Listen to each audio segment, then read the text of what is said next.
Assalamualaikum warahmatullahi wabarakatuh. Waalaikumsalam warahmatullahi Waalaikumsalam wabarakatuh. warahmatullahi wabarakatuh. Masya Allah, Alhamdulillah. Alhamdulillahirabbil alamin. Wala asrafil anbiya'i wal mursalin. Sayyidina Muhammad ala alihi wa sahbihi ajma'in amma ba'du. Asyhadu an la ilaha illallah wa asyhadu anna Muhammadar Rasulullah la nabiyya ba'da. Qala rabbi shrah li sadri wa yassir li amri wahlul 'uqdatam min lisani yafqahu qawli. Alhamdulillah jumpa lagi Bapak Ibu sahabat surgaku di Sabtu pagi. Kayaknya waktu tuh kayak cepet banget ya Pak Farid ya. Tiba-tiba ada Sabtu lagi, tiba-tiba ada Sabtu lagi. Dan Alhamdulillah kita juga tiba-tiba kajian lagi ya. Masya Allah. Alhamdulillah mudah-mudahan Pak Farid, sekeluarga maupun tentunya Bapak Ibu sahabat surga nih yang selalu setia hadir di Sabtu pagi ya. Samai acara kita yaitu Saturday Morning Talk dengan tema kajian spiritual journey. Mudah-mudahan semuanya senantiasa dilimpahkan nikmat sehat, ya, dilancarkan segala urusannya, dan tentunya semakin Allah mudahkan untuk kita senantiasa belajar bareng, ya, masuk ke keajaiban bersama, dan kita dimudahkan juga untuk mempraktekannya. Insya Allah ini adalah jalan kita untuk saling mengingatkan dan diingatkan, dan tentunya ini mudah-mudahan kita semuanya nanti juga dikumpulkan bersama di surganya Allah, ya. Amin, amin, ya rabbal alamin. Nah, di sini juga sudah hadir nih di Zoom, Masya Allah ya, tentunya ada nobarnya Bunda Heni nih ya, di situ Bondo. Assalamualaikum Bunda Heni dan teman-teman nih, Masya Allah ya, mudah-mudahan lancar semuanya nanti di situ Bondo ya, dan juga ada Pak Ugun, ada Mas Arya. Apa kabar Mas Arya? Alhamdulillah ya. Kemudian ada Ida Rukmini, ada Bunda Dwi, dan belum kelihatan nih Bunda Dwi ya. Juga ada Bunda Eni Rohaini ya. Baik, dan di Facebook ya juga kita live streaming seperti biasa di Facebook Preta Channel. Alhamdulillah sudah 30-an yang hadir. Terima kasih yang sudah hadir di Facebook ya. Nih, di Facebook ya. Karena lihatnya itu kan nggak satu dalam ruangan Zoom gitu ya. Kadang-kadang juga kalau kita komunikasi ada pertanyaan, diskusi itu ada lag-nya. Tapi luar biasa semangatnya ya teman-teman yang ada di Zoom nih. Masya Allah, Bu Lasri Jahid, Bu Eswarnita, Bunda Roro ya, Masya Allah. Bunda Hera, Pak Zainal Udin Dis ya, Bunda Derina, Alhamdulillah, Bunda Usri ya, Alhamdulillah. Dan masih banyak lagi nih, mohon izin yang belum saya sebutkan satu persatu di Zoom meeting ya, Masya Allah. Ya, dan di sini seperti biasa Bunda-Bunda, sambil mengingatkan gitu ya, jadi kalau misalnya yang mau join di Zoom ya, pastikan di sini dicek nih nanti videonya ya, karena kadang-kadang begitu join videonya dan pas menghadap wajah kita gitu kan, kali aja bunda-bunda masih ada yang belum pakai hijab. Nah ini silakan nanti diumpetin dulu videonya gitu ya, biar nggak kelihatan. Baik, oke. Nah di hari ini seperti biasa kita akan menjawab terlebih dahulu pertanyaan-pertanyaan yang masuk di awal sesi ini ya, karena lumayan nih kemarin yang masuk pertanyaan di pekan lalu ya Pak Farid ya, Alhamdulillah banyak yang bertanya, dan nanti di jam 6:30 baru akan kita lanjutkan masuk ke materi hari ini, yaitu Spiritual Journey series ke-123 terkait dengan haruskah aku atau dia yang memilih ya. Seperti biasa, Pak Farid nih temanya unik-unik gitu ya. Teman-teman juga suka ada yang merespon, wah menarik nih tentang apa Mbak Anggi. Nah, nanti kita cek bareng-bareng ya, belajar bareng di sini untuk tahu detailnya terkait dengan tema yang diberikan oleh Pak Farid.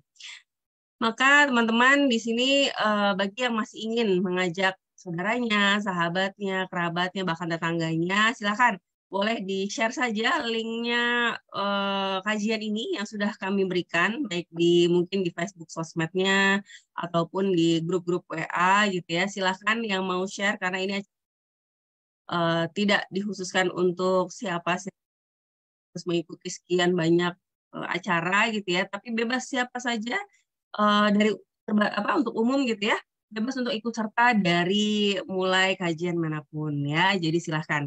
Dan bagi yang mungkin baru bergabung dan banyak ketinggalan nih kajian-kajian sebelumnya, insya Allah rekamannya selalu ada di channel ya, dan sebagian juga sudah ada di YouTube Pradita Channel ya.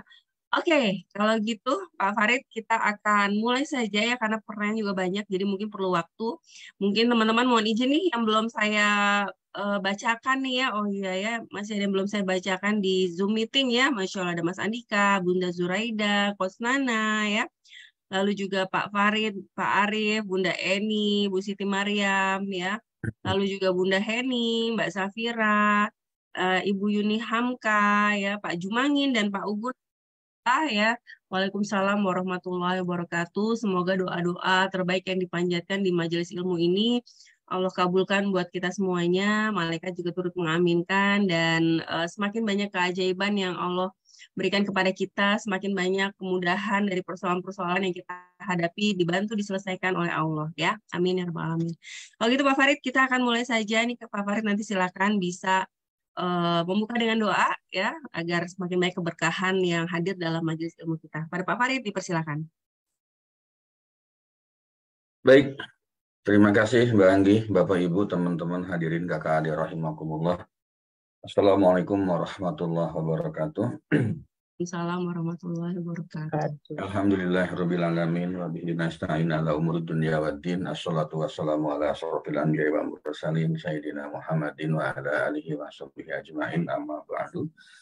Qala rabbi shrah li sadri wa yassir li amri wahlul 'uqdatam min lisani yafqahu qawli. Qala Allah ta'ala fil Qur'anil Karim, a'udzu billahi minasyaitonir rajim, ya ayyuhalladzina amanu ittaqullaha haqqa tuqatih wa la tamutunna illa wa antum muslimun.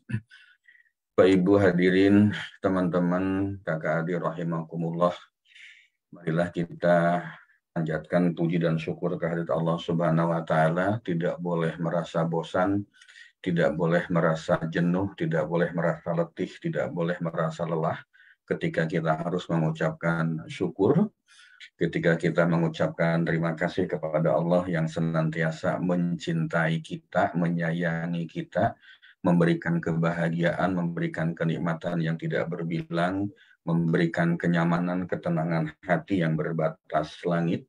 Hanya saja kita sebagai manusia biasa, sebagai orang awam tidak pernah tahu, tidak pernah merasakan bahwa sebetulnya kebahagiaan, kenikmatan, nikmat dari Allah itu luar biasa. Salawat serta salam senantiasa kita sanjungkan kepada junjungan kita Rasulullah Muhammad SAW yang telah memberikan jalan yang begitu terang, yang telah memberikan petunjuk yang begitu jelas, yang telah menunjukkan jalan yang begitu lurus, bagaimana caranya, bagaimana cara seharusnya kita hidup, bagaimana cara seharusnya kita bersikap, bagaimana cara seharusnya kita berbuat, berkata-kata, berpikir, dan kita sebagai manusia awam sekali lagi yang tidak pernah menyadari, tidak pernah tahu, atau barangkali belum pernah belajar bagaimana jalan itu sebetulnya menuntun kita untuk mendapatkan rahmat dan ridha Allah Subhanahu wa taala. Salawat serta salam ini juga senantiasa kita sanjungkan kepada keluarga beliau, para sahabatnya, dan tentunya kita sebagai umatnya di akhir zaman yang berharap telah di yaumil akhir mendapatkan syafaat dari Rasulullah SAW.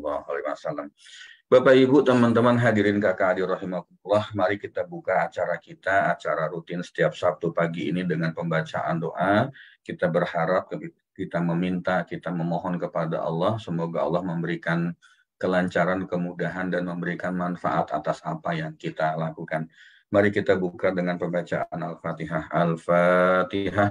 A'udzubillahi minasyaitonirrajim. Bismillahirrahmanirrahim. Alhamdulillahirabbil alamin. Arrahmanirrahim. Maliki yaumiddin.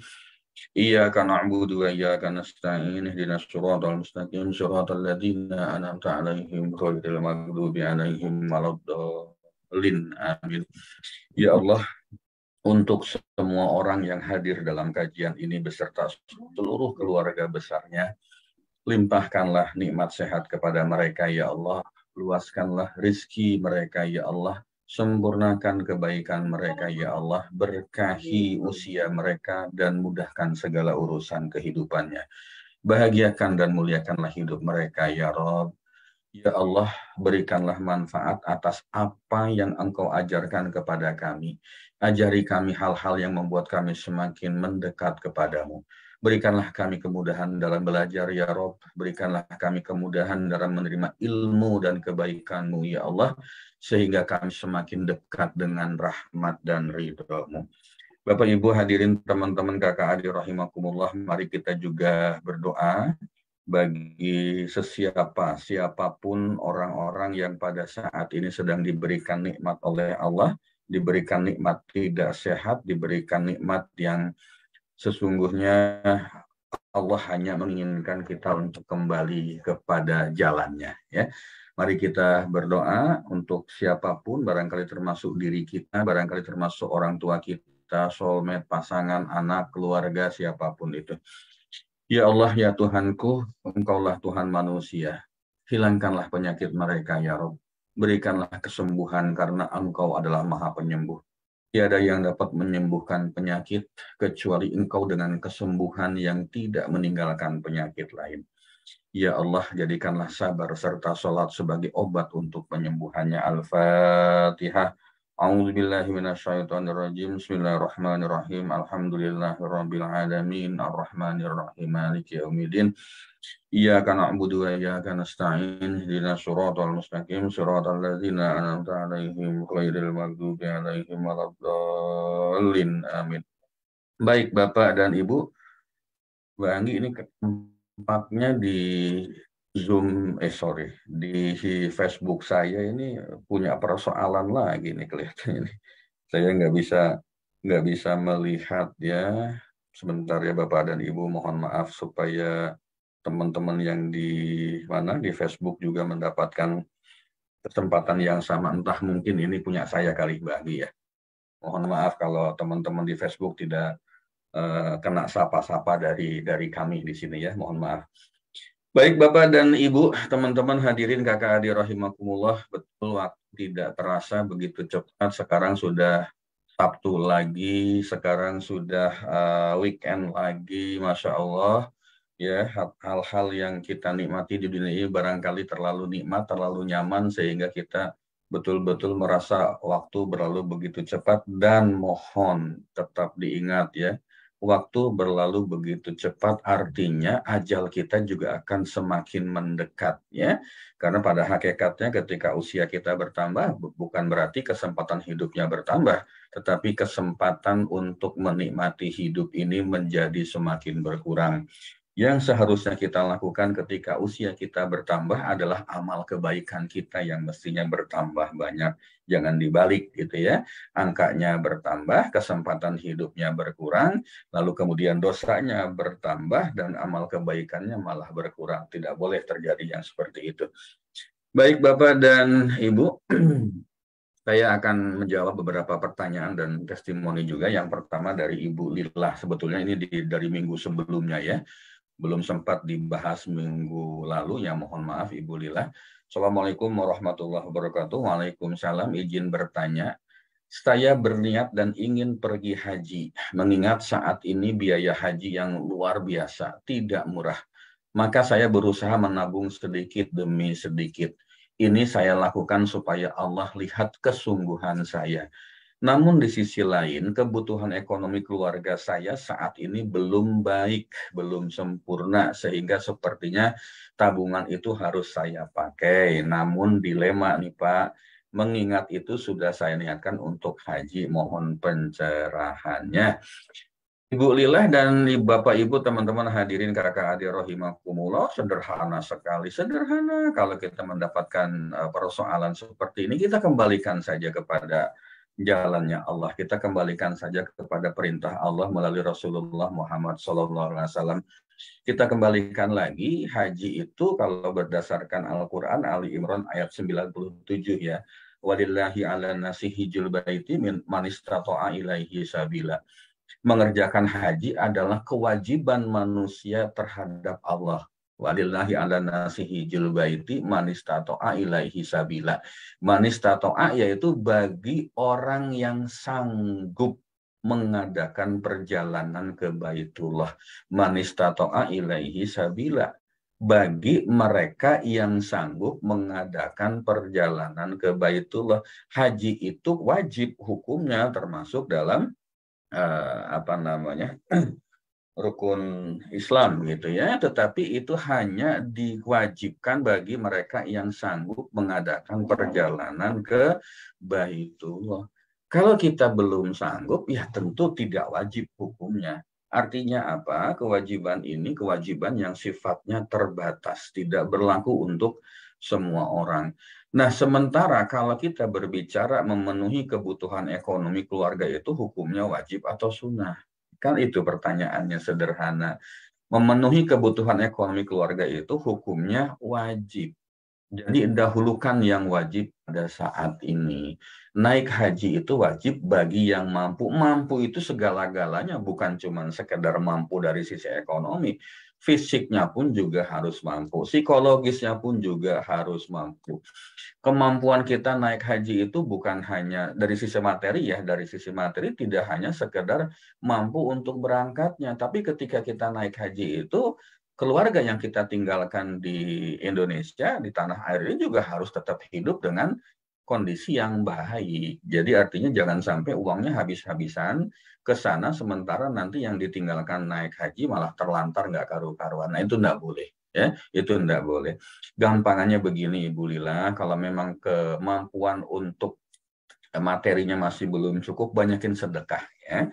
Banyakin sedekah, diperbanyak sedekah, terutama sedekah subuhnya. Monggo sambil memberikan sedekah dalam hati meminta kepada Allah, ya Allah, aku sedekah ini dalam rangka ingin segera dimampukan untuk naik haji. Seperti itu ya. Nah, kemudian yang berikutnya terkait dengan terkait dengan kajian kita di minggu lalu, ini terkait dengan urusan ghibah. Ini banyak banget yang nanya nih Mbak Anggi. Tetapi saya coba ringkaskan saja karena pertanyaannya relatif sama satu dengan yang lain.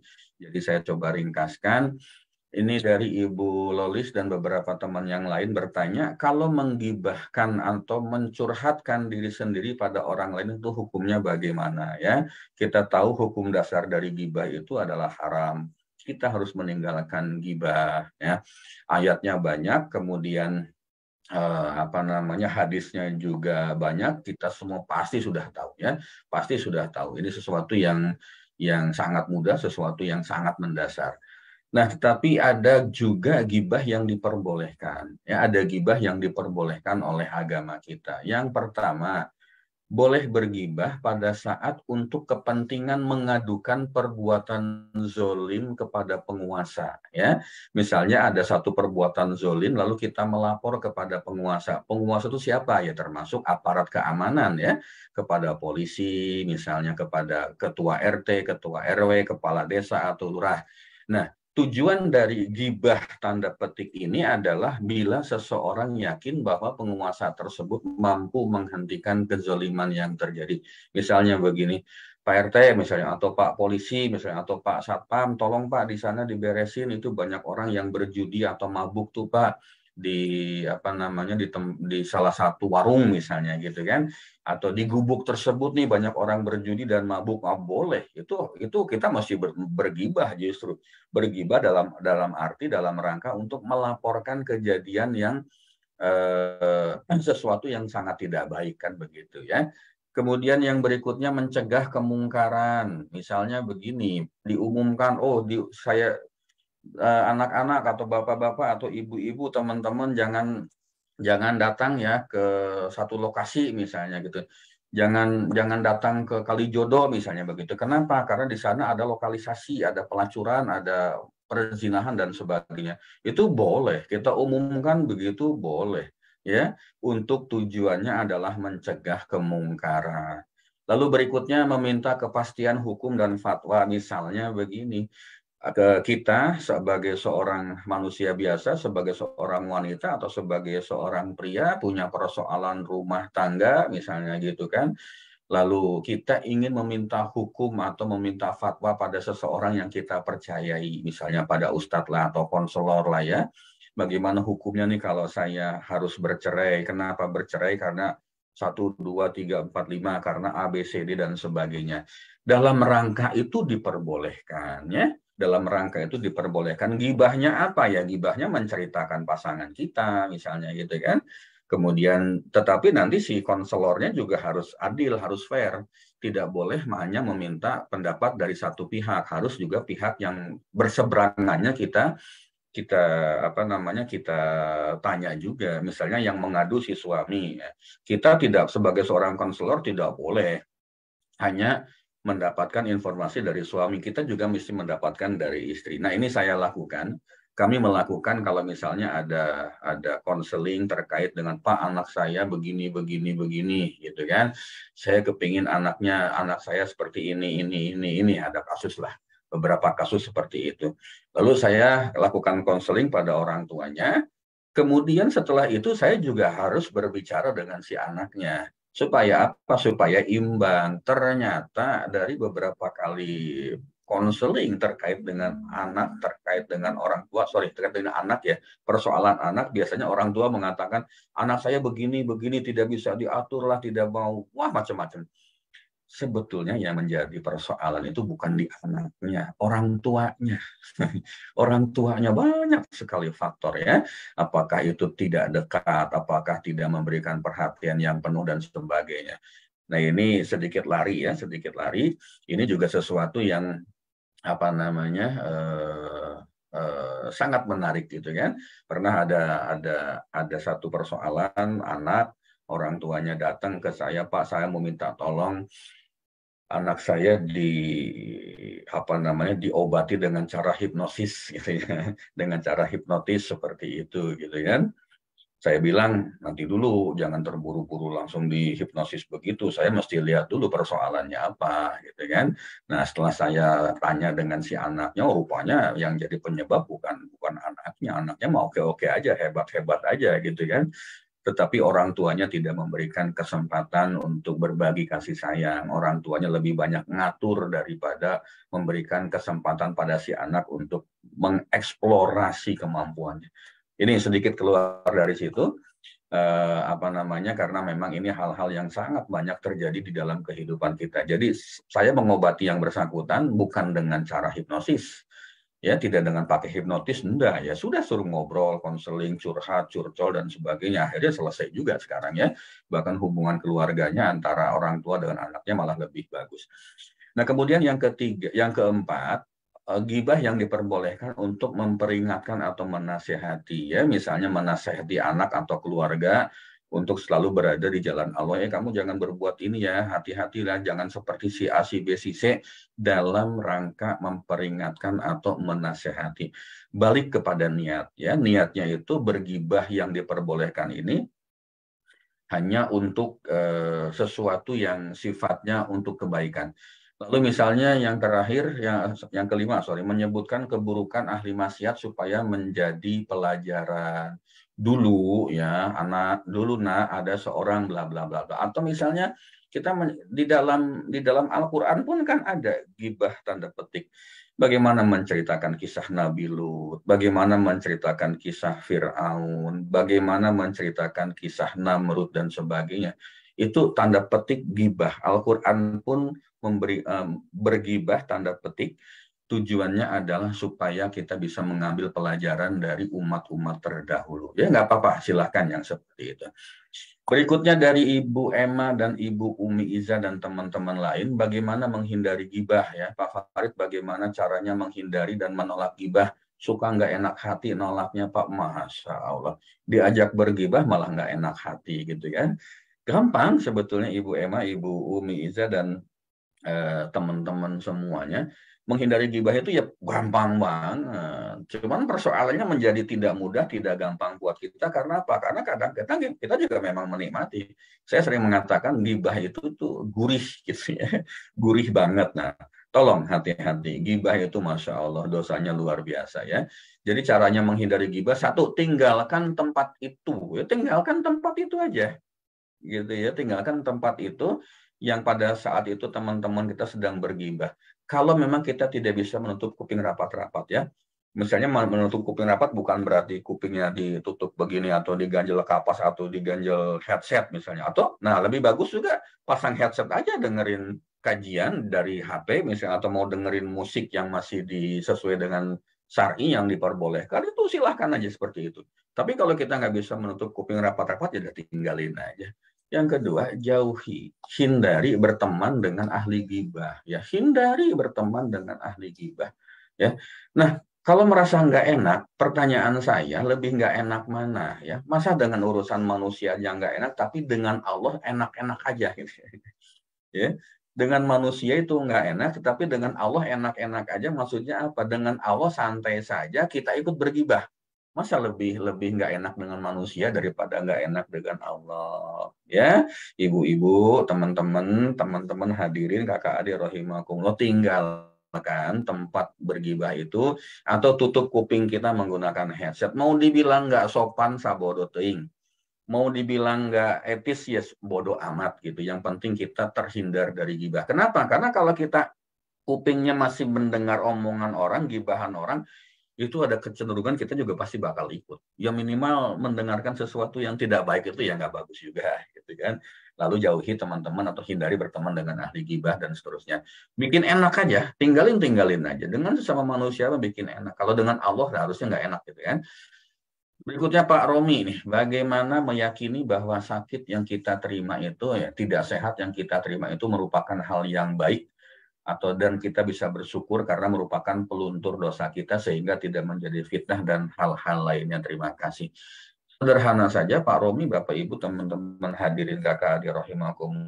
Ketika kita ditimpa satu musibah, apapun itu bentuknya, terutama biasanya musibah yang dalam bentuk sesuatu yang tidak menyenangkan, lakukan introspeksi diri.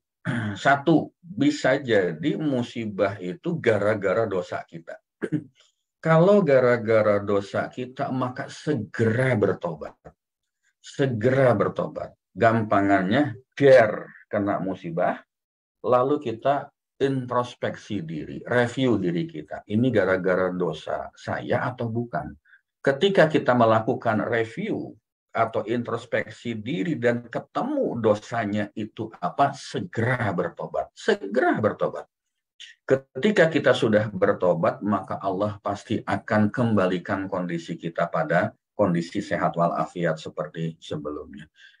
Lalu yang kedua, misalnya kedapat satu musibah, ternyata setelah dipikir-pikir kok saya nggak pernah berbuat dosa ya. Kenapa kok Allah tetap berikan musibah kepada saya? Oh, insya Allah berarti kita sedang dalam proses diberikan ujian untuk naik tingkat. Itu saja. Apapun bentuknya, musibah itu apakah sakit, apakah kehilangan, apakah kekurangan, apapun bentuknya, itu penyebabnya pasti gara-gara dua hal. Satu, bisa jadi gara-gara dosa kita. Kalau ketemu dosanya, segera bertobat, bersabar, insya Allah. Ya, kita akan segera kembali kepada kondisi yang lebih baik. Kita sudah bahas kan, sabar itu, sabar tanpa tepi, 2 episode tersendiri. Kemudian kalau kita introspeksi, ternyata tidak ada dosanya, tidak pernah melakukan dosa, misalnya, yakinlah bahwa kita sedang diuji oleh Allah untuk naik tingkat. Istilahnya ketika kita sekolah pun mau naik kelas kan pasti ada ujian akhir semester. Mau masuk perguruan tinggi pun ada ujiannya. Mau bekerja pun, ngelamar kerja kan pasti ada ujiannya. Ketika kita lulus ujian itu, maka kita akan mendapatkan apa yang kita inginkan. Ya, saya pernah kejadian dulu juga, anak pertama saya waktu itu lahirnya tahun 96 ya. Usianya, anak saya perempuan, usianya itu baru 20 hari kemudian wafat. Ya, meninggal, diambil oleh Allah, diambil kembali oleh Allah. Masih balita, masih mendapatkan ASI gitu ya. Masuk rumah sakit 2 malam 3 hari ya, hari ketiganya meninggal dunia. Saya berpikir, dosa saya apa gitu? Kenapa Allah memberikan ujian kepada saya seperti ini? Padahal pada saat itu kan masih ASI, belum kena makanan, masih dijaga banget. Bayi usia 20 hari lah, masih aman lah. Lalu saya mikir, merenung, oh iya saya punya dosa. Ketika usia 4 tahun dilakukan USG pada saat itu, dokter mengatakan, Mas, anakmu ini perempuan. Lalu di dalam hati saya, otomatis secara refleks mengatakan, duh, kenapa perempuan sih? Itu salah saya, itu dosa saya. Menolak anak perempuan yang diberikan oleh Allah. Itu dosanya tuh luar biasa. Jadi bahasa Allah itu, lo nggak suka Rit, gua kasih anak perempuan, ya udah kalau lo nggak suka gua ambil lagi. Kira-kira begitu, Masya Allah. Saya langsung bertobat, minta ampun. Kenapa saya berpikir waktu itu, kok anak perempuan sih ya Allah, Engkau berikan pada saya bukan anak laki-laki, karena saya berpikir ilmu saya masih cetek banget pada saat itu. Saya berpikir bahwa ngurusin anak perempuan tuh tidak mudah, ya. Tidak mudah, tidak semudah ngurus anak laki-laki. Padahal sebetulnya ya sama saja sih, mau anak laki-laki, mau anak perempuan. Itu contohnya Pak Romi dan teman-teman yang lain. Ketika mendapatkan satu musibah, mendapatkan satu ujian dari Allah, apapun itu bentuknya, mesti ada sesuatu yang terjadi di balik itu. Satu bisa jadi gara-gara dosa kita. Saya juga dosanya menolak diberikan anak perempuan sehingga meninggal dan diambil lagi oleh Allah. Atau misalnya kita diberikan ujian itu, musibah itu karena kita akan naik tingkat, ya, akan naik level keimanan, bisa jadi level materi, bisa jadi level pangkat di kantor, macam-macam. Yang penting akan mendapatkan. Jadi dua itu saja.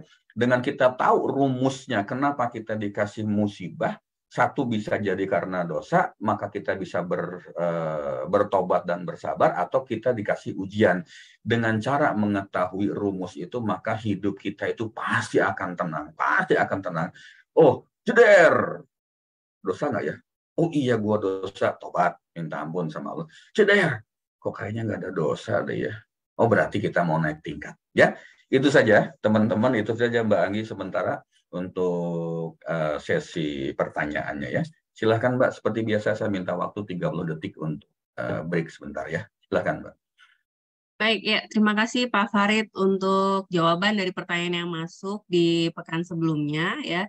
Dan sedikit menambahkannya ada sahabat kita yang turut komen di Facebook ya, Bunda Erma Indriani. Sharing kalau pas gibah izin mau ke toilet tapi nggak balik lagi, atau aku mau ambil apa gitu ke rumah lalu nggak balik lagi gitu ya.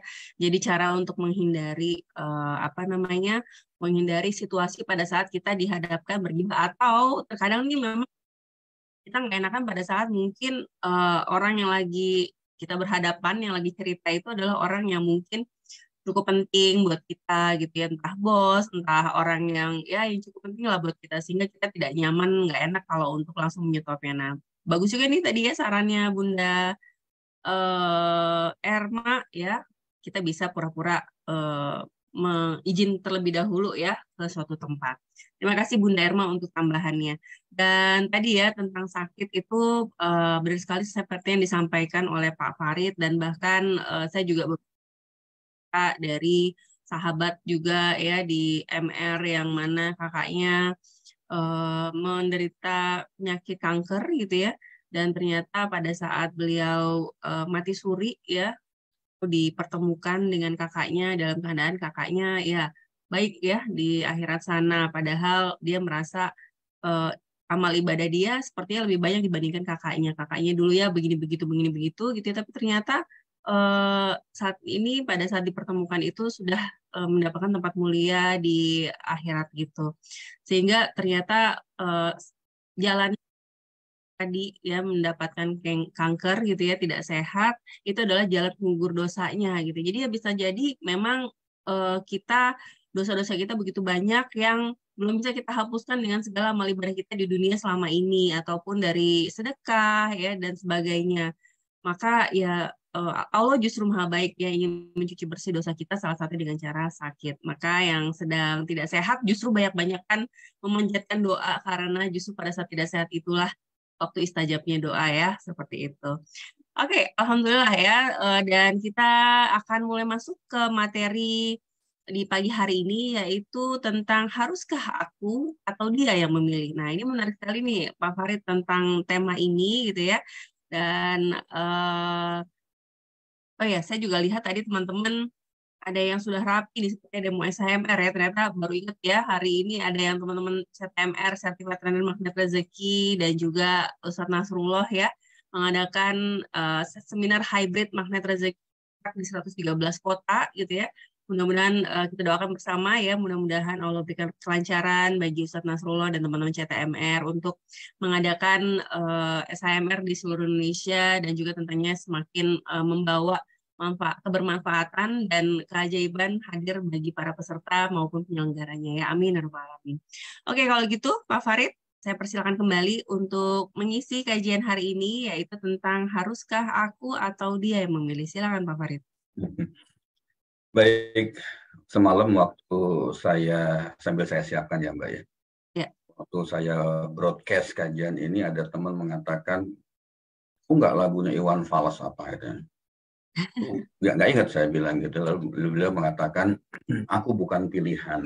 Wah ya sudah. Bukan Gitu. Ya, aku bukan pilihan, jadi haruskah aku atau dia yang memilih? Beliau jawab, aku bukan pilihan. Masya Allah. Nah, Bapak Ibu, teman-teman hadirin kakak adik rahimakumullah, ya. Mari kita mulai dengan tema, dengan topik yang sebetulnya topik yang sangat sederhana, topik dalam keseharian kita. Pertanyaan saya kepada teman-teman semua, pernahkah di dalam kehidupan kita sehari-hari kita tidak memilih sesuatu? Pernah nggak kira-kira gitu? Pernah nggak kita tidak memilih gitu ya? Sederhana, rasa-rasanya di dalam kehidupan kita tidak pernah meninggalkan satu kata ini, yaitu memilih. Pasti ya, pasti kita akan memilih.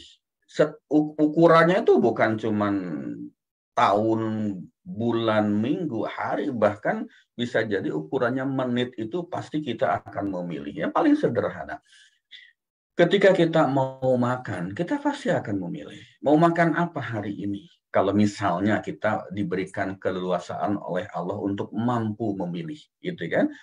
Makan nasi otomatis, itu kan bagian dari makanan pokok kita. Lauknya mau makan apa, gitu kan?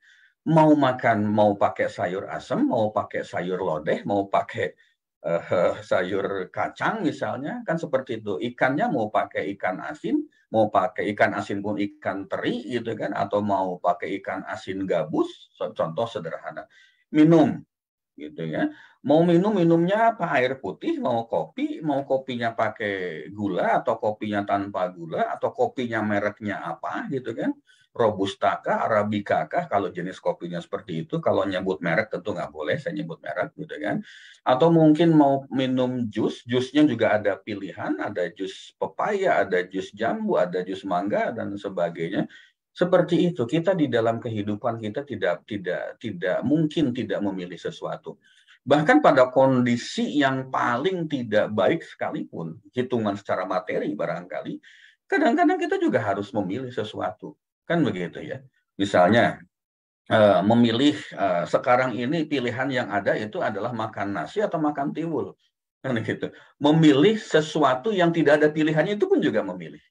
Memilih untuk tidak memilih pun itu juga adalah pilihan kita, gitu kan. Misalnya yang paling gampang adalah tahun depan itu ada apa tuh namanya, ada pilpres gitu ya, ada pemilihan umum untuk pilpres, untuk pileg dan sebagainya. Kita punya 3 calon nih misalnya begitu. Mau pilih siapa? Saya tidak akan memilih satupun. Itu pun juga memilih. Ya, itu pun juga adalah keputusan terhadap satu pilihan. Apa pilihannya? Ya tidak memilih, tidak mencoblos.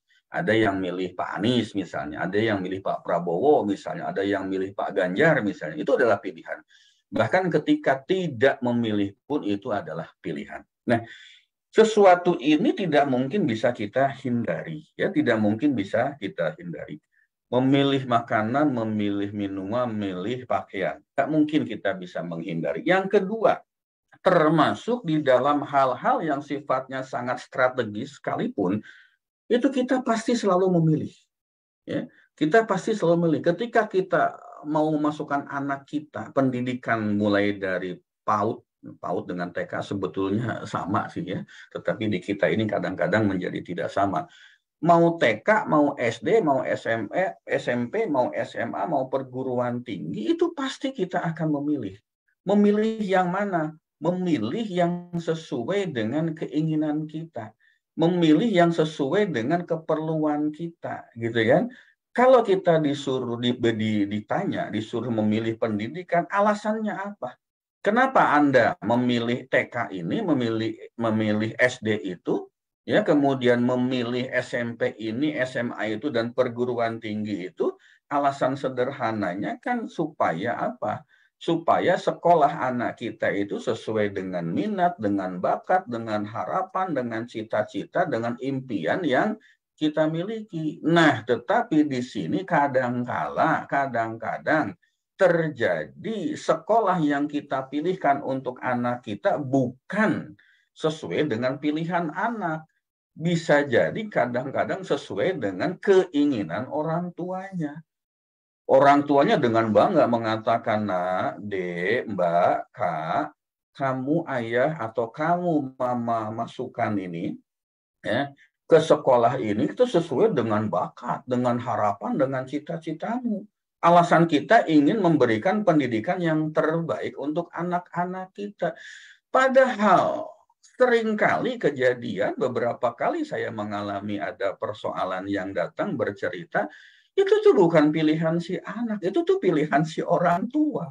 Ya, saya punya teman, anaknya itu tanda petik dipaksa kuliah di kedokteran. Iya, anak ini anak yang sangat patuh dengan orang tuanya, anak ini anak yang sangat nurut dengan orang tuanya, dia kuliah di kedokteran sampai selesai. Ketika wisuda dapat ijazah kedokterannya itu datang ke ayahnya, ke mamanya, ke bundanya, ya bunda ini ijazah kedokteran, aku sudah menyelesaikan sekolahku ini, gitu kan, sesuai dengan keinginan ayah dan bunda.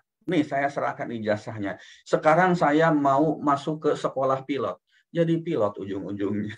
Kan seperti itu. Kenapa kita mesti buang-buang waktu, mesti buang-buang uang untuk sesuatu yang sebetulnya tidak menjadi pilihan bagi si anak-anak. Ini satu hal yang menarik gitu kan. Mungkin Mbak Anggi kapan-kapan kita ngadain semacam parenting ya, parenting orang tua pilihan dan sebagainya, karena banyak sekali persoalan yang didiskusikan dengan kami, konseling dengan kami terkait dengan adanya perbedaan pilihan antara orang tua dengan si anak. Cuman si anak ini karena tidak mau membantah orang tua, diikutin saja gitu. Tapi setelah selesai banyak yang seperti itu. Nah, kenapa kita memilih sekolah favorit? Orang tua itu kan kadang-kadang seperti itu. Orang tua itu dalam pikirannya, dalam hatinya ingin memberikan pendidikan terbaik bagi si anak. Fine, betul banget. Silahkan saja. Silahkan saja. Itu memang yang terbaik. Orang tua itu punya kewajiban, tugasnya itu adalah memberikan pendidikan yang terbaik bagi anak-anak kita. Makanya kalau kita bicara sekolah favorit, kampus negeri favorit, itu pasti akan diserbu oleh orang tua. Tahun ajaran baru itu waktu atau saat yang membuat orang tua itu menjadi tidak tenang, tidak bahagia, hatinya nggak nyaman. Kenapa? Nguber sekolah, masuk SMP ini, masuk SMA sana, harus mendapatkan yang terbaik untuk anak-anak kita. Bapak, Ibu, teman-teman hadirin, kakak, adik yang kami hormati, rahimakumullah. Lalu apa yang terjadi? Gara-gara kita memilih pendidikan yang menurut kita itu adalah yang terbaik, patokannya itu adalah sekolah favorit, patokannya adalah perguruan tinggi negeri favorit, misalnya gitu kan. Yang terjadi apa? Penyimpangan di situ. Jual beli kursi sekolah. Terjadi. Banyak, alhamdulillah yang saya tahu sih banyak gitu. Yang saya tahu sih banyak. Nah, kalau kita sudah memilih yang seperti ini, melakukan pilihan seperti ini, uber-uberan, maksudnya berlomba-lomba untuk mendapatkan kursi, mendapatkan sekolah favorit, ujung-ujungnya yang terjadi jual beli kursi. Dan kalau sudah seperti ini, yang kaya saja yang punya pendidikan, punya kesempatan mendapatkan pendidikan terbaik. Jika faktor sekolah favorit menjadi faktor utama. Pertanyaan saya, jual beli kursi, nyogok seperti ini dosa nggak hukum? Dosa nggak hukum? Termasuk gratifikasi nggak? Termasuk suap menyuap nggak? Membeli kursi untuk anak kita supaya anak kita bisa mendapatkan sekolah favorit. Dosa nggak? Itu pertanyaan yang sangat sederhana.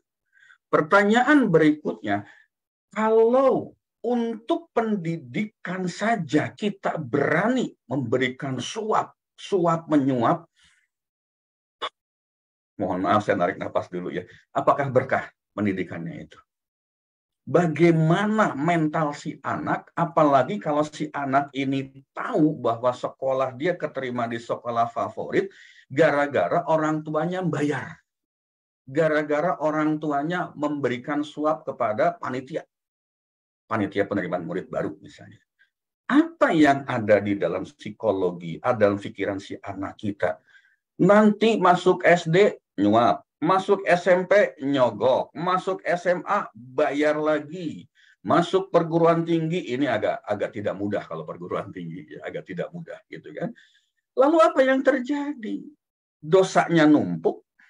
Belum lagi nanti pada saat kenaikan kelas. Bagaimana mengkatrol nilai rapot? Nyogok lagi wali kelasnya. Kenapa bisa menyogok seperti itu? Karena kita kadang-kadang tidak pernah menyadari anak kita itu sebetulnya mampu nggak sih secara akademik untuk sekolah di sekolah favorit itu? Allahu Akbar, sering terjadi yang seperti ini. Akhirnya apa? Masuknya nyogok, si anaknya tidak punya kemampuan akademis yang cukup untuk mengikuti pendidikan di sekolah itu, supaya dia naik kelas, ujung-ujungnya apa itu? Wali kelasnya disogok lagi. Lalu apa yang terjadi dengan anak kita nanti kalau setiap kali masuk sekolah, naik kelas pun harus nyogok? Ini persoalan yang sebetulnya dianggap sepele oleh kita, tetapi itu sebetulnya sama saja seperti menghancurkan masa depan kita sendiri, menghancurkan masa depan anak-anak kita sendiri. Kenapa? Karena kadang-kadang orang tuanya itu yang punya ambisi yang berlebihan, yang punya ambisi terlalu lebay, too much gitu. Seolah-olah kalau sekolah anak itu di tempat yang favorit, kemudian si anaknya akan mendapatkan gengsi yang bagus, yang tinggi, padahal jangan-jangan si anak tidak punya kemampuan akademis di situ, ujung-ujungnya apa? Jangan-jangan anaknya frustrasi di situ. Jangan-jangan anaknya malah jadi depresi gara-gara tidak mampu mengikuti pelajaran di situ. Nah, supaya dia naik kelas, nyogok lagi. Allahu Akbar, astagfirullah. Nah, Bapak Ibu, teman-teman hadirin kakak adik rahimakumullah. Ini satu fenomena yang luar biasa. Ya, fenomena yang harusnya kita sadari bahwa sebenarnya, ini saya agak lari sedikit gitu ya. Sebetulnya pendidikan, memilih pendidikan ini batasannya cuma kita milih sekolah yang mana, tetapi kenapa mesti melebar sampai ke sana? Karena memang teringat bahwa hal-hal yang saya ceritakan tadi itu memang terjadi di lingkungan kita. Bapak Ibu, teman-teman hadirin kakak adik rahimahullah, hal yang strategis apalagi yang kita pilih? Memilih pasangan. Ya, memilih pasangan itu juga pasti kita akan milih, nggak mungkin kan asal menikah gitu kan. Nah, memilih pasangan ini semakin banyak kriteria yang kita buat, yang kita syaratkan, semakin tidak mudah untuk memilih. Betul kan? Misalnya begini, saya sebagai laki-laki, sebagai pria, kalau punya istri, inginnya saya ingin punya istri satu, dia anak Pak Haji, anak tunggal, orang tuanya kaya raya, si anaknya itu cantik, pinter, gitu. Usia bapaknya kira-kira 70-80 tahun. Supaya apa? Supaya bisa segera mendapatkan warisan. Nyari yang begitu, itu kan tidak mudah. Itulah memilih kita, memilih pasangan, memilih jodoh, memilih teman hidup, gitu kan? Macam-macam yang terjadi. Ada orang yang mesti memerlukan kesabaran untuk menggenapkan separuh agamanya. Ya, karena tidak terlaksana mendapatkan pasangan, mendapatkan soulmate-nya, yang sesuai dengan keinginan. Ada yang seperti itu, ada. Tetapi ada juga orang yang berpoligami gitu kan. Ada orang yang bolak-balik menikah berulang kali. Nikah cerai banyak seperti itu. Ada yang sudah punya satu, dapat dua, dapat tiga, dapat empat, sudah stop maksimal. Dalam Islam itu hanya sampai 4 ya, tidak boleh lebih dari 4. Ada begitu, ada juga 1, 2, 3, 4 dan mereka rukun juga ada. 1, 2, 3, 4 istrinya tinggal satu rumah, ada seperti itu. Tapi di sisi lain ada juga mereka yang nunggu nggak dapat. Sudah nyari ke sana, nyari ke sini, minta tolong teman, minta tolong tetangga, minta tolong orang tua, nggak dapat juga. Ada juga yang sampai masuk ke biro jodoh, nggak dapat juga. Ada yang seperti itu. Ada juga pasangan yang menikah bukan dengan kriteria yang diinginkan. Ada. Daripada tidak menikah, ya sudahlah, yang ada aja. Ada begitu? Banyak. Saya punya beberapa teman. Saya pernah cerita di sini kalau tidak keliru ya. Artinya begini, dia sudah cukup dewasa, bahkan sudah lewat usianya. Dia bantu orang tuanya, dia punya warung makan ya, sambil nyuci piring, sambil bersih-bersih, dia bergumam dalam hati, ya Allah, saya kepingin segera menikah. Nggak apa-apalah jadi istri kedua pun atau istri ketiga pun nggak masalah. Betul juga, dia menikah dengan salah seorang pelanggan warung makan ibunya. Jadi istri keberapa? Jadi istri kedua. Pernahkah dia ketemu satu rumah dengan suaminya? Tidak pernah. Seumur-umur dia menikah tidak pernah satu rumah, dalam arti suaminya menginap 1 malam 2 malam, tidak pernah seperti itu. Kalaupun mesti jalan-jalan pergi ya siang saja, malam kembali lagi si suami kepada istri tuanya, sampai pada satu titik ketahuan sama istri tua pertamanya, lalu yang istri ini ditinggalkan begitu saja tanpa mendapatkan apapun. Ada begitu? Ada. Ada juga yang usianya sudah cukup uzur gitu, berpikir dia dalam hatinya mengatakan, kalau dalam MR tuh LOP gitu, nggak apa-apalah walaupun tidak seiman, yang penting menikah. Dapat memang tidak seiman, suaminya tetap non muslim sementara dia seorang muslim. Bahagia? Ternyata enggak juga gitu kan, sampai sekarang tidak dikaruniai anak dan sebagainya. Begitu juga ada. Kenapa mereka memilih seperti itu daripada kuping gue panas tiap saat ditanyain melulu? Ada juga yang menikah secara sandiwara. Ada juga mereka yang dijodohkan oleh orang tua atau kerabat sebagai bentuk pengabdian kepada keluarga. Dicarikan jodoh, cinta enggak? Enggak. Kenapa kamu menikah? Daripada saya ngejomblo. Kenapa kamu menikah? Supaya menyenangkan orang tua. Ada yang begitu? Ada. Kenapa bisa begitu? Wallahu a'lam. Allah yang memberikan kita seperti itu. Ada juga ya, seseorang yang menjalin hubungan dalam waktu lama dengan si A misalnya gitu kan. Lalu menikahnya dengan si B yang baru ketemu 2-3 bulan. Ada. Yang seperti itu ada. Gitu ya. Lalu yang batal menikah, sakit hati, single sampai tutup usia. Banyak. Begitu. Lalu yang batal menikah misalnya frustrasi, menderita bunuh diri, ada nggak? Ada, gitu ya. Ada juga mereka yang menikah dengan mak comblangnya. Kalau zaman dulu kan begitu, kita didekatkan dengan seseorang, dengan teman kita misalnya gitu kan. Nah si mak comblangnya ini menghubungkan antara si A dengan si B misalnya gitu kan. Lalu kemudian si A juga curhatnya ke comblangnya, si B juga curhatnya ke comblangnya gitu. Ujung-ujungnya yang nikah malah misalnya si A ini dengan mak comblangnya. Ada gitu. Kenapa bisa terjadi? Ya itu rahasia Allah. Nah inilah kita yang akan kita bahas pada pertemuan hari ini. Kenapa seperti itu? Karena Allah yang maha tahu mana yang terbaik untuk kita. Milih pekerjaan. Begitu juga sama. Ya. Ada orang yang lulusan terbaik cum laude ya, dari perguruan tinggi ternama atau lulusan luar negeri sampai sekarang masih sibuk cari kerjaan, masih jobless. Ada nggak? Ada. Banyak nggak? Ya saya nggak tahu kalau banyak atau tidak. Yang penting ada yang sebetulnya. Lulusan terbaik cum laude misalnya dari perguruan tinggi ternama kalau bicara top 10 university misalnya di Indonesia ini ada UI, ada ITB, ada IPB, ada UGM, misalnya seperti itu. Kan? Kemudian, atau lulusan luar negeri, lulusan dari Amerika misalnya gitu, masih nganggur. Masih ada yang seperti itu. Tetapi ada juga yang lulus dengan nilai biasa, bahkan mungkin IP-nya Nasakom, nasib 1, tapi kalau sekarang nggak mungkin lah kalau seperti itu ya.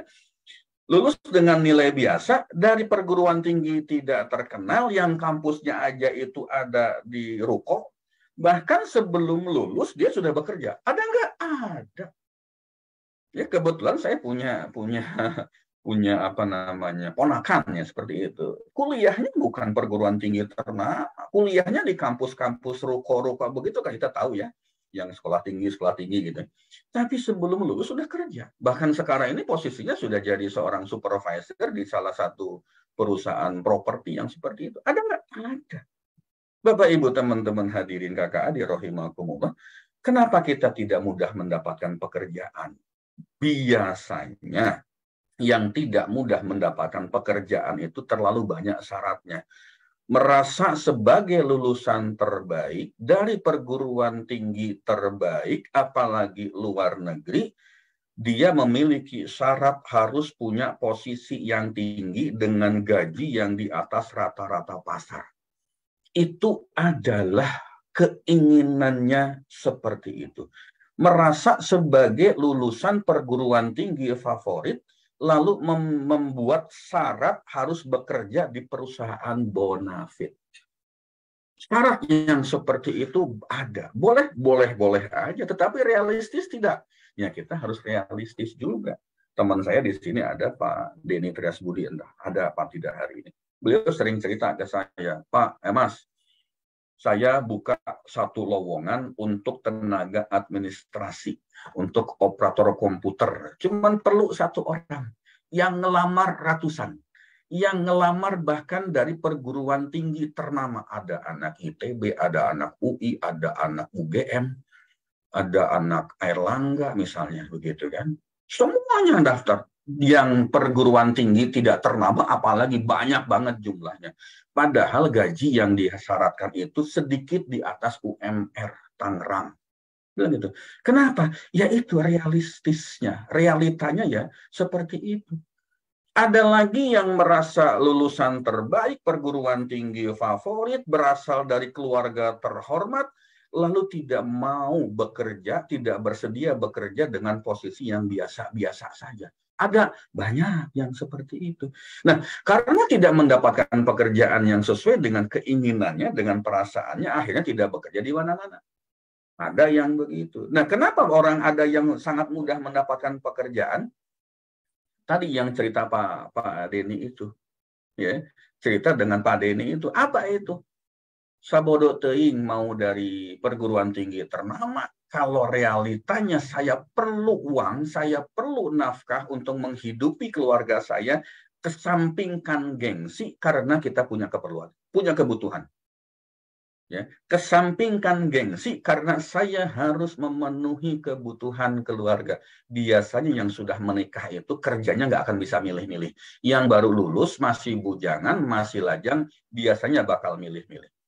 Orang-orang yang sudah memiliki pemikiran yang realistis, bersedia meniti karir dari bawah supaya lebih siap menjadi seorang pemimpin.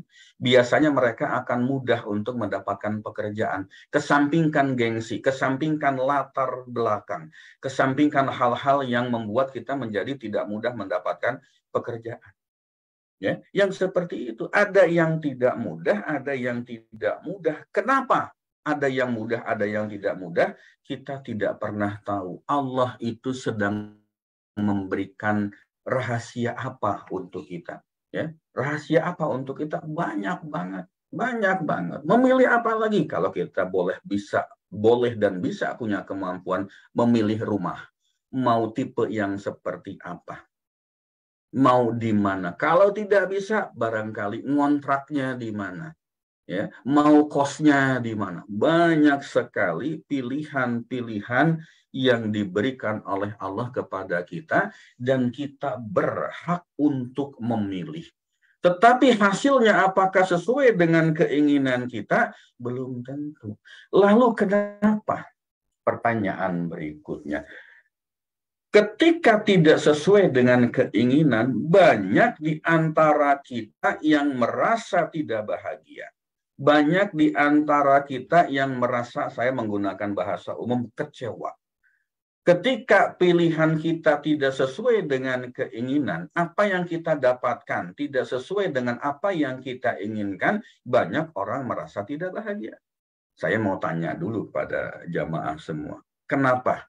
Ketika hasilnya tidak sesuai dengan keinginan, maka kita sering merasa tidak bahagia. Kenapa? Silakan Mbak Anggi kalau mau dibuka mic-nya, Mbak. Atau dalam chat Zoom silakan. Baik, silakan Bapak Ibu bisa di kolom chat atau langsung mau unmute sharing juga boleh ya. Oh, ini ada Bunda Dede ya, ada Bunda Dede Darmawati. Alhamdulillah materi pagi hari ini luar biasa. Ya silakan yang mau menjawab pertanyaan dari Pak Farid tadi, kenapa kalau tidak sesuai dengan keinginan kita menjadi tidak bahagia ya. Tapi ekspektasinya terlalu tinggi, Bunda Sri Mulyati, karena bahagianya bersyarat ya. Ada lagi teman-teman? Pak Ipandri nyimak. Bunda Iman, Nurifatin karena kurang ikhlas. Baik. Dari Bunda Heni nih ya, gengsi katanya. Kita lihat di, oke, belum ya, di Facebook. Silakan kalau juga ada yang mau menjawab ya. Mas Andika, bahagialah apa adanya tanpa syarat apapun. Oh, Masya Allah. Bunda Lila karena terlalu berharap. Demikian Pak Farid. Dan satu lagi Bunda Dwi Ismaiti karena kurang ilmu. Oke, baik. Di Facebook Ibu Mutiah Rahim. Assalamualaikum, waalaikumsalam. Mohon maaf Coach Farid, mohon doanya anak saya lagi kurang baik karena ditinggal pacarnya menikah. Pas Nah, banget ini ya kejadian timingnya. Banget nih gitu ya, dengan kita waktu doakan. kajian. Semoga Ananda Ibu Mutiah atau begini, Mbak Anggi boleh tawarkan Bu Mutiah gitu. Kalau anaknya mau konseling dengan saya pun boleh ya. Silahkan nanti kalau bersedia kita cari waktu konseling dengan Putri ya. Putri atau Putra nih saya nggak tahu. Putri atau putranya Bu Mutiah sedang kurang baik karena ditinggal pacarnya menikah. Monggo kalau ada waktu silahkan. Kalau mau konseling silahkan. Saya kasih kesempatan ya. Gitu. Oke, nah ini Ibu Adelia di Facebook belum memahami bahwa pilihan Allah adalah yang terbaik. Ibu Umi Salman, karena kita berpikir apa yang kita inginkan itu adalah kebahagiaan kita. Allah. Masya Allah luar biasa. Masya Allah luar biasa. Ekspektasi kita terlalu tinggi, yes. Karena bahagianya bersyarat, yes. Tetapi saya akan ambil dimasukan dari Ibu Adelia, belum memahami bahwa pilihan Allah adalah yang terbaik. Di situ kuncinya. Di situ kuncinya. Bapak, Ibu, teman-teman hadirin kakak adik rahimakumullah. Kenapa kita merasa tidak bahagia, dengan kata lain, merasa kecewa ketika pilihan kita, hasil yang kita dapatkan itu tidak sesuai dengan keinginan kita. Karena apa? Kita itu biasanya terlalu sombong, terlalu ujub, terlalu takabur. Sejak awal kita melakukan proses pemilihan ini, seringkali kita tidak melibatkan Allah. Kita nggak ngajak Allah. Sehingga kita tidak bisa memahami apa maunya Allah. Ya. Coba milih. Mungkin kalau kita bicara milih makan atau minum atau pakaian, kok iya Pak, hal-hal sederhana, sepele harus melibatkan Allah. Malu amat gitu. Barangkali boleh mengatakan begitu. Tetapi ketika kita memilih hal-hal yang strategis, milih pasangan, milih jodoh, memilih pendidikan, sekolah kita, memilih pekerjaan, ya, memilih apa lagi? Memilih profesi misalnya. Biasanya kita terlalu sombong, tidak pernah mau melibatkan Allah, tidak pernah mau bertanya kepada Allah. Padahal Allah itu, kalau kita lihat di dalam slide ini, I have a plan. Do you trust me? Seolah Allah bertanya kepada kita, aku punya rencana untuk kehidupanmu. Apakah engkau percaya dengan aku? Coba, pernah nggak kita mendapatkan kalimat seperti ini? Ya, pernah nggak kita bertanya pada diri sendiri, ya Allah, aku punya rencana. Engkau punya rencana apa ya Allah? Nah, kalau kita lihat di slide sebelahnya lagi, rencana kita, wah, kita lihat tuh lurus banget gitu kan, lempeng banget, seolah-olah mudah dalam pikiran kita. Ketika ternyata jalannya itu tidak sesuai dengan keinginan kita, apa yang terjadi? Kecewa, tidak bahagia, merasa tidak nyaman, ya itulah kita. Kenapa? Karena dari awal kita tidak pernah bertanya, tidak pernah melibatkan Allah untuk menentukan target kita ke depan itu apa. Kalau kita melihat God's plan, gitu ya, rencana Allah memang tidak selalu mulus. Di gambar yang kedua di bawahnya itu, kadang nanjak, kadang turun. Ketika turun di lembah itu ada batu-batuan yang menghalangi. Ketika kita naik lagi harus nyeberangi jembatan. Jembatan, setelah nyebrang jembatan ada juga jalan yang terjal. Ketika jalan terjal kita mesti jatuh lagi, turun lagi, harus nyeberangi lautan. Kadang-kadang mesti ada hujan badai dan sebagainya. Itulah jalan Allah. Kenapa kita sering kecewa dalam hidup kita, sering tidak bahagia dalam hidup kita? Karena kita tidak pernah tahu bagaimana rencana Allah untuk kehidupan kita. Pak, itu kan rahasia Allah. Siapa bilang rahasia Allah? Allah itu akan memberikan petunjuk kepada kita jalan mana yang mesti kita lalui. Kita nanya. Kalau kita nggak nanya, ya nggak akan dikasih. Nggak akan dikasih. Ya. Contoh sederhana, saya punya satu. Sebelum masuk ke video, saya mau menyampaikan ini. Bagaimana kita melibatkan Allah? Wa asa an takrahu syai'a wa huwa khairul lakum wa asa an tuhibbu syai'a wa huwa syarrul lakum. Wallahu ya'lamu wa antum la ta'lamun. Boleh jadi kamu membenci sesuatu padahal ia amat baik bagimu. Dan boleh jadi pula kamu menyukai sesuatu padahal ia amat buruk bagimu. Allah mengetahui, sedangkan kamu tidak mengetahui. Nah, inilah persoalannya. Hidup kita tidak bahagia, hidup kita tidak nyaman, hidup kita penuh dengan kecewa, karena kita tidak pernah melibatkan Allah dari awal. Untuk apa? Untuk melibatkan Allah, mengajak untuk mencapai apa yang kita inginkan. Ini sederhananya seperti ini. Allah yang bilang, Allah yang mengatakan di Al-Baqarah ayat 216. Yang seperti inilah yang kita tidak pernah lakukan. Kenapa? Kita sering sombong. Kita sering takabur. Kita merasa bahwa kita sudah pintar, pendidikan kita tinggi, pangkat kita tinggi, jabatan kita tinggi, gelar kita banyak. Dari mulai profesor, doktor misalnya, di belakangnya juga MM, MA, macam-macam misalnya gitu kan. Lalu merasa paling hebat. Padahal kita tahu rumusnya, bersandar atau berharap pada sesama makhluk, bersandar pada manusia adalah kecewa yang direncanakan. Allah katakan, wa asa an takrahu syai'a wa huwa khairul lakum wa asa an tuhibbu syai'a wa huwa syarrul lakum. Bisa jadi kamu tidak menyukai sesuatu padahal amat baik bagimu, dan boleh jadi pula kamu menyukai sesuatu padahal ia tidak baik untuk kamu. Wallahu ya'lamu wa antum la ta'lamun. Allah yang Maha tahu, sedangkan kita tidak tahu apa-apa. Inilah kunci yang paling pokok, kunci yang paling utama, paling pertama. Kenapa kita sering kecewa? Kalau pilihan kita tidak sesuai, yang kita dapatkan tidak sesuai dengan apa yang kita inginkan. Ada satu video menarik. Boleh kita simak dan nanti saya minta tolong teman-teman untuk memberikan masukannya. Tanpa suara karena ini diambil dari CCTV. Mohon maaf, tanpa suara karena diambil dari CCTV.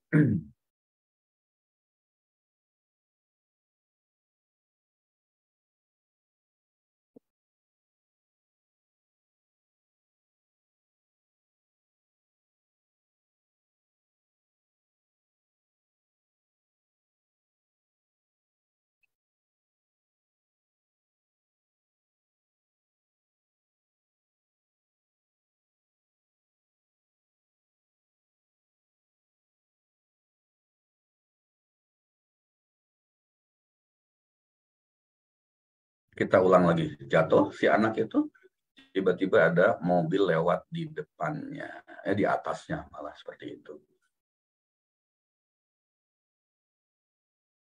Oke, Apa insight yang bisa kita dapatkan dari video ini?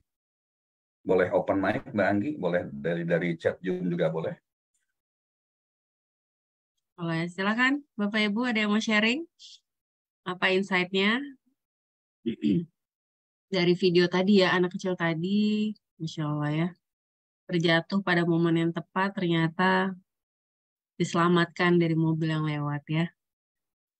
Coach Nana, Masya Allah, luar biasa kekuasaan Allah. Pak Ugun, di balik musibah ada hikmah. Bunda Mariama, Allah menjatuhkan untuk diselamatkan. Mas Andika, Allah memberikan solusi terbaik untuk kita ya. Insya Allah.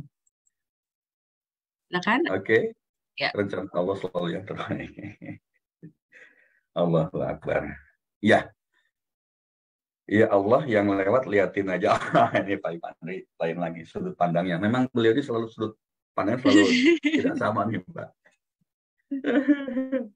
Rencana Allah semua ada hikmahnya. Oke, baik Bapak Ibu, teman-teman hadirin kakak Allah, kakak adik rahimakumullah, mohon maaf ya.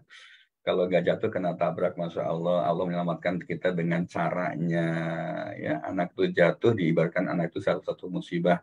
Masya Allah, terima kasih Bu Ferida Aryani. Nah, Bapak Ibu, teman-teman hadirin kakak adik rahimakumullah, saya juga punya cerita yang lebih kurang insight-nya sama seperti itu.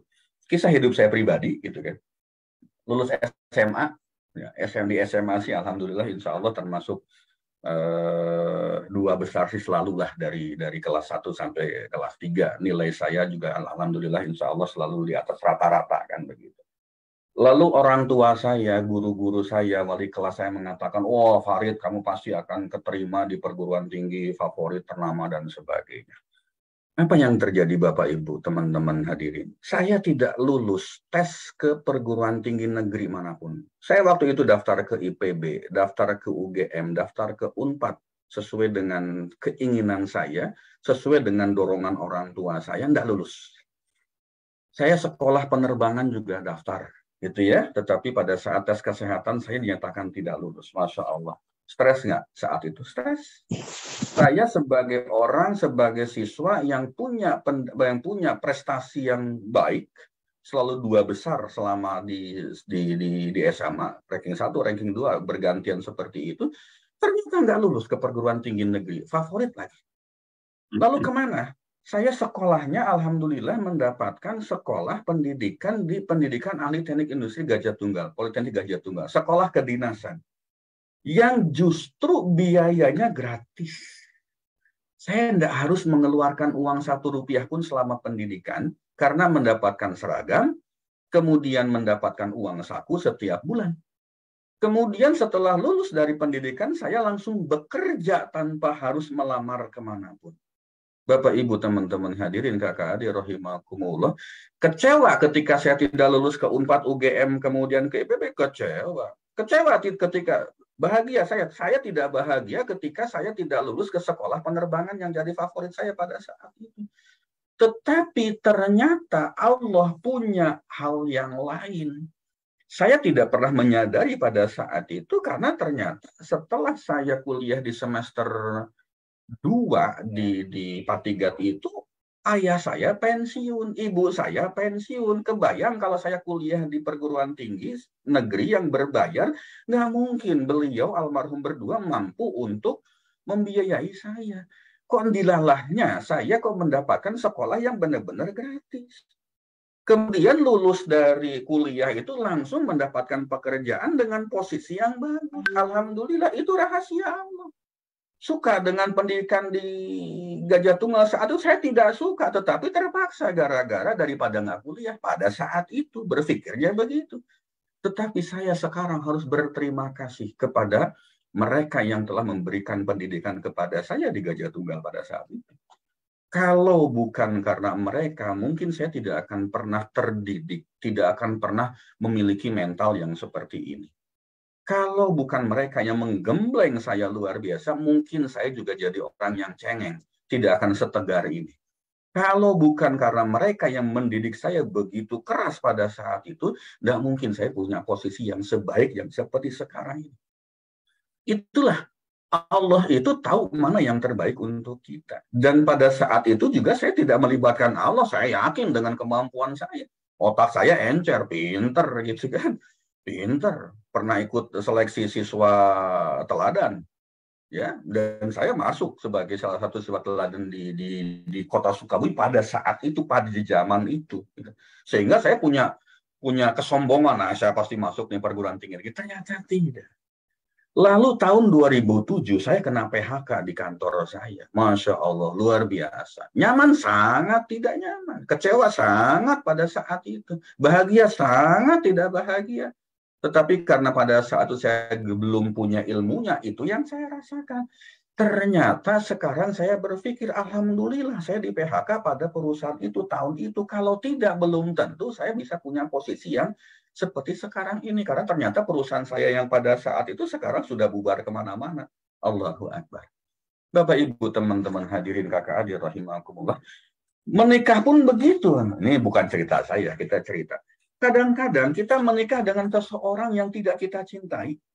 Tetapi ternyata setelah beberapa tahun perkawinan, setelah beberapa lama kita menjalankan pernikahan itu, barulah terungkap bahwa pasangan ini adalah orang terbaik yang dikirimkan oleh Allah kepada kita.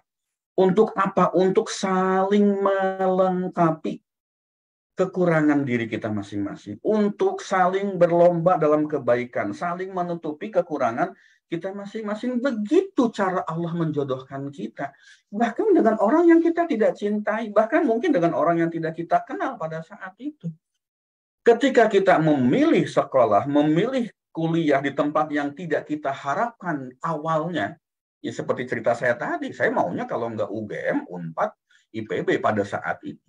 Dan saya memilih juga ke situ dan nggak lulus. Ternyata lulusnya di Politeknik Gajah Tunggal. Itu bukan sekolah yang saya harapkan saat itu. Daripada nggak kuliah, oh ya sudah kuliah aja di situ. Bahkan saya sempat berpikir juga untuk tetap mencoba lagi kuliah di perguruan tinggi negeri saat itu. Tetapi justru bagi saya malah itu adalah tempat sekolah kuliah yang menurut saya mendidik saya begitu keras. Mendidik saya menjadi orang yang sangat kuat, memiliki mental yang kuat, memiliki jiwa leadership yang sangat kuat. Saya berterima kasih dengan mereka yang memberikan sekolah kepada saya seperti itu. Bekerja di perusahaan yang bukan favorit dan bukan impian kita.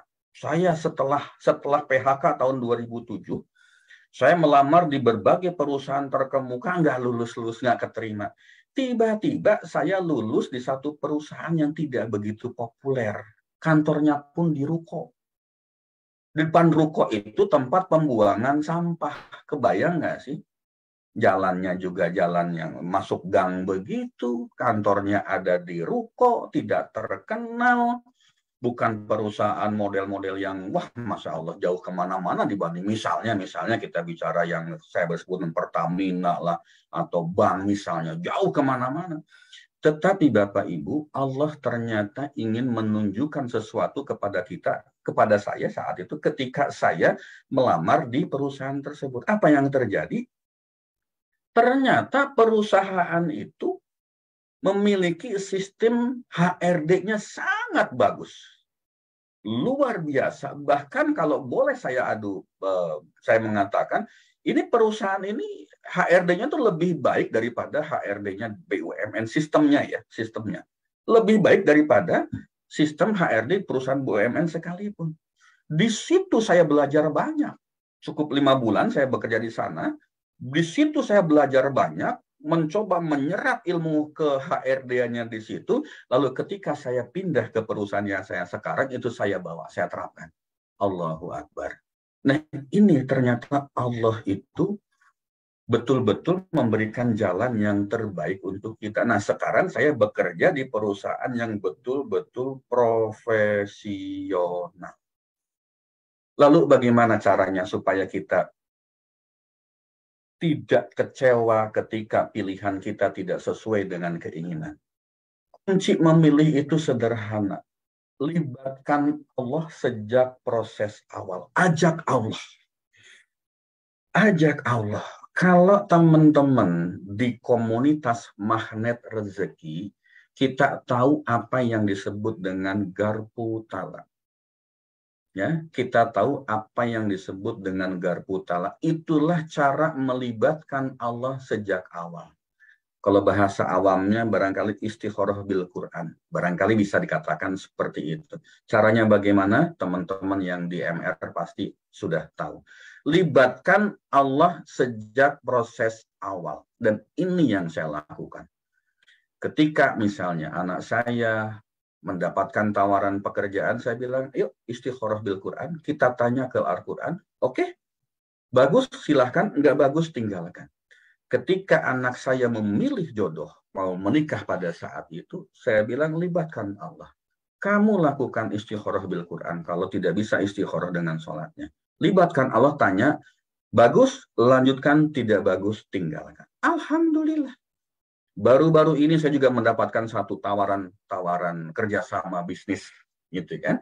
Ditawari teman-teman, saya bertanya sama Allah, ya Allah tunjukkan jalan yang terbaik, apakah ini bagus atau tidak. Ternyata tidak baik, ya saya tinggalkan. Saya sampaikan ke teman saya, mohon maaf saya tidak bisa join karena menurut Allah itu tidak baik untuk saya pribadi. Bukan berarti bisnisnya yang tidak baik, tetapi itu tidak baik bagi saya. Bisa jadi itu baik bagi orang lain. Bisa jadi baik bagi masyarakat, tetapi tidak baik bagi saya. Nah, inilah kita libatkan Allah sejak proses awal. Jangan tinggalkan Allah. Karena kalau kita tidak melibatkan Allah, kalau kita meninggalkan Allah, maka siap-siap dengan rasa kecewa. Kalau apa yang kita dapatkan tidak sesuai dengan keinginan. Yang kedua, berbaik sangka, husnuzon dengan keputusan Allah. Ini yang tidak mudah. Ketika kita punya satu keinginan, ketika kita punya satu pilihan, lalu kita merasa pilihan itu baik, dan kita bertanya kepada Allah, ternyata Allah mengatakan itu tidak baik, disitulah. Disitulah pertentangan batinnya. Disitulah yang tidak mudah, dan saya punya klien banyak banget yang seperti ini. Dia punya keinginan, saya ajak istikharah bil Quran, yuk libatkan Allah. Ternyata Allah mengatakan apa yang muncul tidak sesuai dengan keinginannya, Masya Allah. Meyakinkan si teman saya ini untuk mengatakan bahwa ini tuh tidak bagus menurut Allah, itu tidak mudah. Setelah sekian bulan, setelah sekian tahun ternyata terjadi hal-hal yang tidak diinginkan, yang tidak bagus, barulah teman saya mengatakan, oh iya ya Pak ya. Ternyata apa yang Bapak sampaikan pada saat itu terkait dengan hasil garpu talanya terbukti pada saat ini. Memang tidak mudah, terutama pada saat kita membutuhkan, apalagi ini misalnya kita sedang jobless, tidak punya pekerjaan, ada tawaran pekerjaan, lalu kita lakukan garpu tala, melibatkan Allah, hasilnya tidak sesuai dengan apa yang kita inginkan, sementara di depan mata kelihatan ada uang, Masya Allah, tidak mudah. Tidak mudah. Perlu satu kesabaran tingkat tinggi. Makanya kemarin kita bicara sabar tanpa tepi, yang seperti itu. Yang berikutnya, mencari hikmah dari keputusan Allah. Kalau kita tidak percaya dengan apa yang disampaikan oleh teman kita, atau misalnya kita cari seorang konselor, kemudian konselor mengatakan coba pilih yang A, B, C ini, jangan pilih yang E, F, G, tetapi kita tidak mau mengikuti itu karena menurut keinginan, bukan menurut Allah, menurut keinginan kita itu yang terbaik. Lihat hasilnya nanti beberapa bulan atau beberapa tahun kemudian. Sederhana Bapak Ibu. Haruskah aku yang memilih atau dia yang memilih? Haruskah aku atau dia yang memilih? Jawaban saya, biarkan dia yang memilih. Dia itu siapa? Allah Subhanahu wa Ta'ala. Ikuti saja pilihan Allah, bukan pilihan kita sebagai manusia biasa. Baik, Bapak Ibu, teman-teman hadirin kakak adik rahimakumullah. Sampai di sini maaf Mbak Anggi bablas ya. 7:27 di jam saya. Silakan Mbak Anggi. Baik.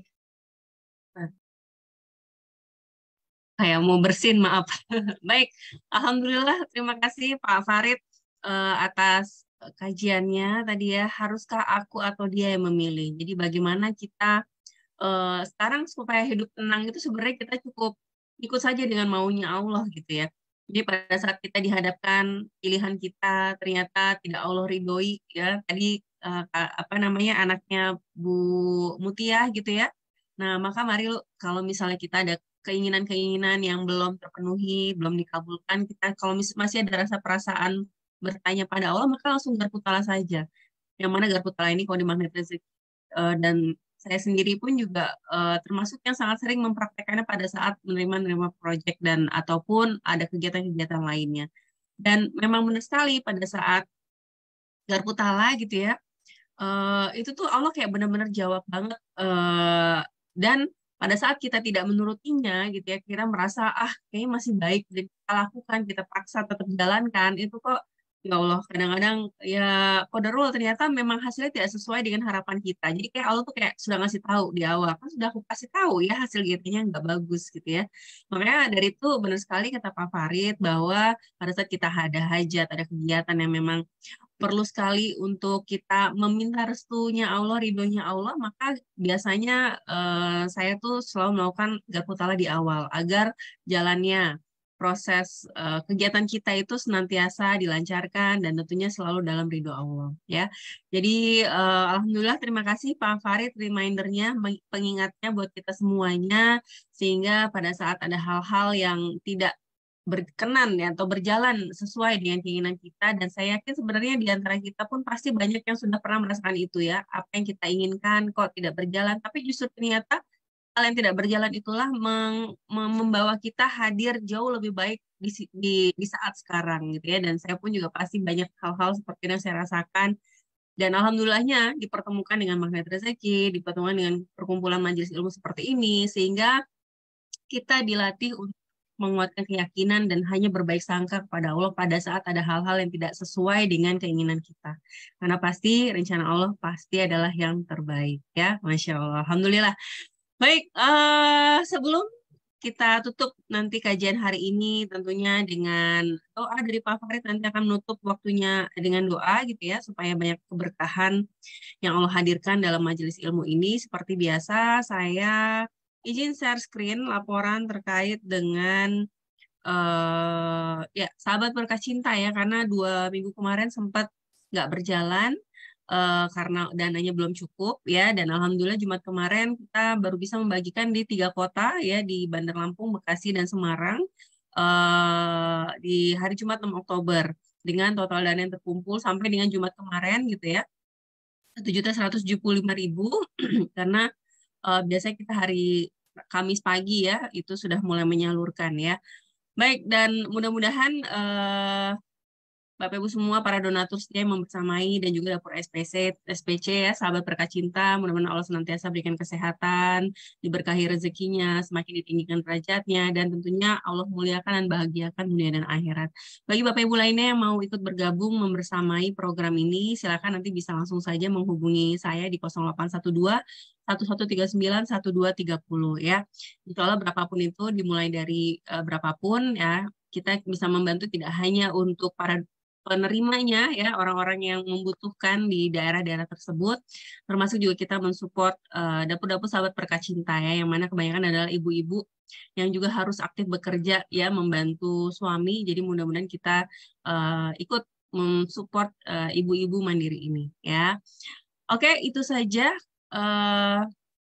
Bapak Ibu semuanya, terima kasih Pak Farid dan teman-teman sudah membersamai dan kita tutup di sini dengan doa terlebih dahulu yang akan dipimpin oleh Pak Farid. Baik Pak Farid, dipersilakan. Baik, terima kasih Mbak Anggi, Bapak Ibu, teman-teman hadirin kakak adik rahimakumullah. Mohon maaf kalau kebablasan tadi pembahasannya karena banyak teman-teman juga yang harus meninggalkan acara dengan kegiatan masing-masing. Mohon maaf kalau kebablasan ya. Baik, kita tutup kajian ini dengan pembacaan doa. A'udzubillahi minasyaitonirrajim. Innallaha wa malaikatahu yusholluna 'alan nabi ya ayyuhalladzina amanu shollu 'alaihi wa sallimu taslima. Kita awali dengan istighfar 5 kali dan sholawat 5 kali. Astaghfirullahaladzim.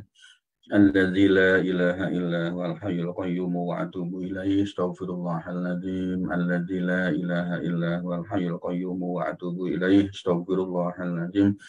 الذي لا إله إلا هو الحي القيوم وأتوب إليه استغفر الله العظيم الذي لا إله إلا هو الحي القيوم وأتوب إليه استغفر الله العظيم الذي لا إله إلا هو الحي القيوم وأتوب إليه اللهم صل على محمد وعلى آل محمد اللهم صل على محمد وعلى آل محمد اللهم صل على محمد وعلى آل محمد اللهم صل على محمد وعلى آل محمد اللهم صل على محمد وعلى آل سيدنا محمد. Ya Allah ya Rabb, semoga di hari yang semakin berkurangnya umur kita ini, kita beserta keluarga tetap dalam kebaikan serta dalam lindungan Allah Subhanahu wa Ta'ala. Semoga juga kita tetap istiqomah di atas jalan hidayah Allah Subhanahu wa Ta'ala. Ya Allah, sesungguhnya segala puji hanya milik Engkau yang kami memujinya. Kami mohon pertolongan dan pengampunan dari-Mu ya Rabb. Kami mohon perlindungan dari kejelekan jiwa-jiwa kami dan keburukan amal-amal kami. Ya Allah ya Rabb, barang siapa yang Engkau berikan petunjuk, maka tidak ada siapapun yang dapat menyesatkannya. Dan barang siapa yang Engkau sesatkan, maka tidak ada siapapun yang dapat memberikan petunjuk. Ya Allah, kami bersaksi bahwasanya tiada ilah yang hak untuk disembah, melainkan Engkau. Tiada sekutu bagimu, dan Muhammad SAW adalah utusan Engkau, Allah Subhanahu wa Ta'ala. Ya Allah, jadikanlah hati kami senantiasa teguh dalam setiap ujian-Mu, karena kami tahu bahwa semua itu adalah bukti Engkau sangat menyayangi kami. Engkau jadikan ujian hidup ini sebagai penghapus dosa-dosa kami, sekaligus sebagai jalan kami untuk mendapatkan masa depan yang lebih baik. Rabbana atina fid dunya hasanah wa fil akhirati hasanah wa qina adzabannar. Subhana rabbika rabbil izzati amma yasifun wa salamun alal mursalin walhamdulillahi rabbil alamin. Al-Fatihah. A'udzu billahi minasyaitonir rajim. Bismillahirrahmanirrahim. Alhamdulillahi rabbil alamin. Arrahmanir rahim. Maliki yaumiddin. Iyyaka na'budu wa iyyaka nasta'in ihdinas siratal mustaqim siratal ladzina an'amta 'alaihim ghairil maghdubi 'alaihim waladdallin. Amin. Bapak Ibu teman-teman hadirin kakak adik rahimakumullah, terima kasih banyak atas segala kehadirannya. Mohon maaf atas segala kesalahan yang tidak disengaja maupun disengaja. Billahi taufiq wal hidayah. Wassalamualaikum warahmatullahi wabarakatuh. Waalaikumsalam warahmatullahi wabarakatuh. Terima kasih Pak Farid untuk kajiannya, sudah mengumpulkan materi-materi buat kita belajar bersama. Mudah-mudahan banyak manfaat, banyak keberkahan, dan juga menjadi pahala amal jariah Pak Farid ya pada saat kita ikut belajar di sini dan ikut mengamalkan.